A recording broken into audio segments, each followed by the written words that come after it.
Fils et du Saint-Esprit. Amen. Le Seigneur soit avec vous. Divin Esprit, rendez-moi fidèle dans le service de Dieu.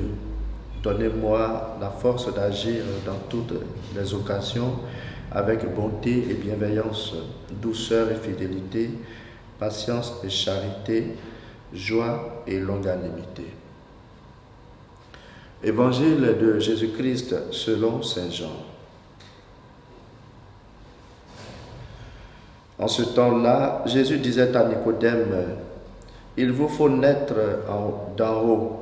Le vent souffle où il veut, tu entends sa voix, mais tu ne sais ni d'où il vient, ni où il va. Il en est ainsi pour qui est né du souffle de l'Esprit. » Nicodème reprit, « Comment cela peut-il se faire ?» Jésus lui répondit, « Tu es un maître qui enseigne Israël et tu ne connais pas ces choses-là? Amen, amen, je te le dis, nous parlons de ce que nous savons, nous témoignons de ce que nous avons vu, et vous ne recevez pas notre témoignage. Si vous ne croyez pas lorsque je vous parle des choses de la terre, comment croirez-vous quand je vous parlerai des choses du ciel? Car nul n'est monté au ciel sinon celui qui est descendu du ciel, le Fils de l'homme.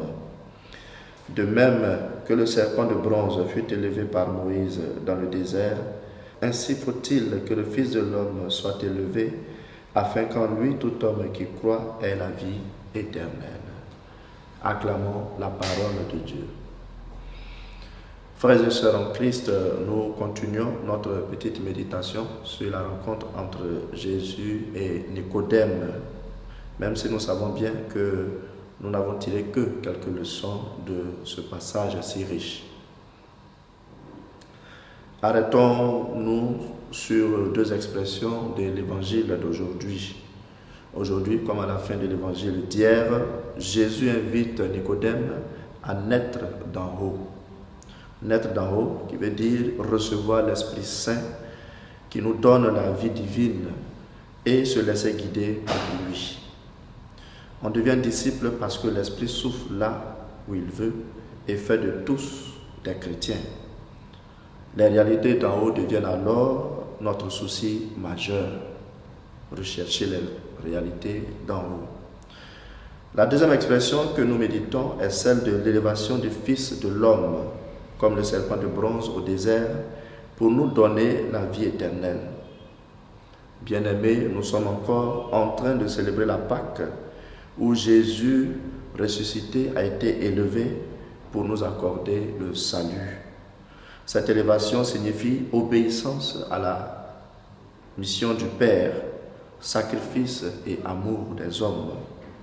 Puissions-nous, frères et sœurs, invoquer l'Esprit Saint chaque matin et le laisser nous guider pour que nous devenions des hommes, des femmes nés d'en haut et des imitateurs de Jésus élevés pour le salut des autres hommes.